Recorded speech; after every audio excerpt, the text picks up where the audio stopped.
આપ જોઈ રહ્યા છો U24 ન્યૂઝ ગુજરાતી, સમયની સાથે। રાજકોટની ઘટના બાદ દાહોદનું તંત્ર પણ જાગ્યું અને એક હોસ્પિટલમાં તપાસ હાથ ધરી, જેમાં આજે એક હોસ્પિટલમાં અનેક શક્તિઓ સામે આવતા પ્રાંત અધિકારી દ્વારા હોસ્પિટલને સીલ કરવામાં આવી હતી। રાજકોટમાં બનેલ દુર્ઘટનાને પગલે દાહોદનું તંત્ર જાગતા અને શહેરમાં આવેલા હોસ્પિટલ તેમજ કમર્શિયલ બિલ્ડિંગોમાં તપાસ શરૂ કરી ત્યારે આજે પ્રાંત અધિકારી, મામલતદાર, નગરપાલિકા, MGVCLની ટીમે સંયુક્ત રીતે માણેક ચોક ખાતે આવેલ બરોડા મલ્ટી સ્પેશિયલ હોસ્પિટલમાં ટીમ પહોંચતા અનેક બેદરકારીઓ સામે આવતા અધિકારીઓ ચોંકી ગયા હતા। ઉપર જવા માટે એક સાંકડો રસ્તો હતો અને સીડી પાસે ઓક્સિજનના 10 બાટલા ગોઠવી દેવામાં આવેલા હતા। 2 માળ સુધીની બાંધકામની મંજૂરી ઉપર 6 માળનું હોસ્પિટલ ઊભું કરી દેવામાં આવ્યું હતું। સાથે જ બાયોમેડિકલ વેસ્ટનો દરરોજ યોગ્ય રીતે નિકાલ કરવાનો હોય તેની જગ્યાએ હોસ્પિટલના ઉપરના માળે જ બાયોમેડિકલ વેસ્ટનો ઢગલો કરી દેવામાં આવતો હતો। હોસ્પિટલના નિયમોને નેવે મૂકી ગંભીર બેદરકારી સાથે હોસ્પિટલ ચાલતું હતું ત્યારે તંત્ર દ્વારા કાર્યવાહી શરૂ કરતા તબીબે, ધારાસભ્ય તેમજ રાજકારણીઓ સાથે વાત કરવા માટે આવકાર્યા હતા, એટલે વાત કરવા માટે પ્રયાસ કર્યા હતા, પરંતુ અધિકારીઓએ વાત કર્યા વગર કાર્યવાહી શરૂ કરી હતી। જિલ્લા આરોગ્ય અધિકારી સહિત આરોગ્ય વિભાગના કર્મચારીઓ પણ આવી પહોંચ્યા હતા અને હોસ્પિટલને કારણદર્શક નોટિસ પાઠવી કાયદેસરની કાર્યવાહી હાથ ધરી હતી।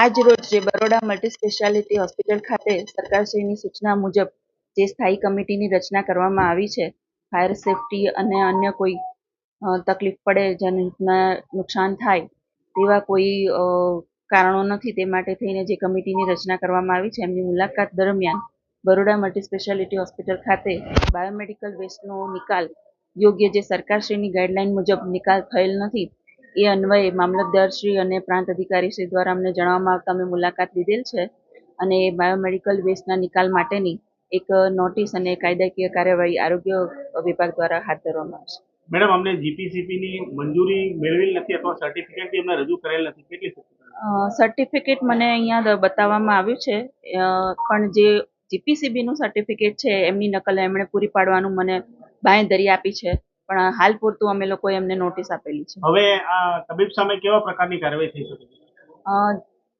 ગુજરાત પોલ્યુશન કંટ્રોલ બોર્ડની કાર્યવાહી જે લીગલ એક્શન્સ છે એ મુજબ એમના વિરુદ્ધ કાર્યવાહી કરવામાં આવશે।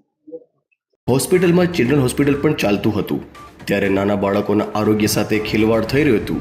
હોસ્પિટલમાં સારવાર લઈ રહ્યા દર્દીઓને ઝાયડસ હોસ્પિટલમાં ખસેડવામાં આવ્યા હતા અને હોસ્પિટલને સીલ મારવામાં આવ્યું હતું।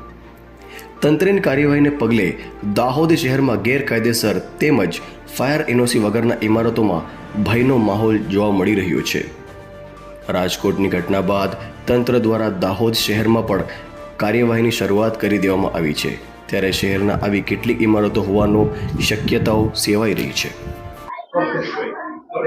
આજે બરોડા મલ્ટી સ્પેશિયાલિસ્ટ હોસ્પિટલ જે છે એ હોસ્પિટલને અમે ઓચિંતું ચેકિંગ હાથ ધર્યું હતું, જેમાં અમે વિવિધ ટીમો બનાવી હતી। એમાં નગરપાલિકાના ચીફ ઓફિસર છે, એમનો સ્ટાફ છે, મેડિકલની આખી ટીમ બનાવી છે, THO હાજર છે, CDHO હાજર છે, સાથે સાથે MGVCLની ટીમ પણ બોલાવેલી છે અને તપાસ કરતો આ હોસ્પિટલની અંદર ખૂબ જ ગંભીર પ્રકારની બેદરકારી ધ્યાનમાં આવેલ છે, જેમાં પ્રવેશ કરતા જ ઓક્સિજનના 10 જેટલા બોટલો પડેલી છે, જ્યાંથી ઓક્સિજન સપ્લાય થાય છે।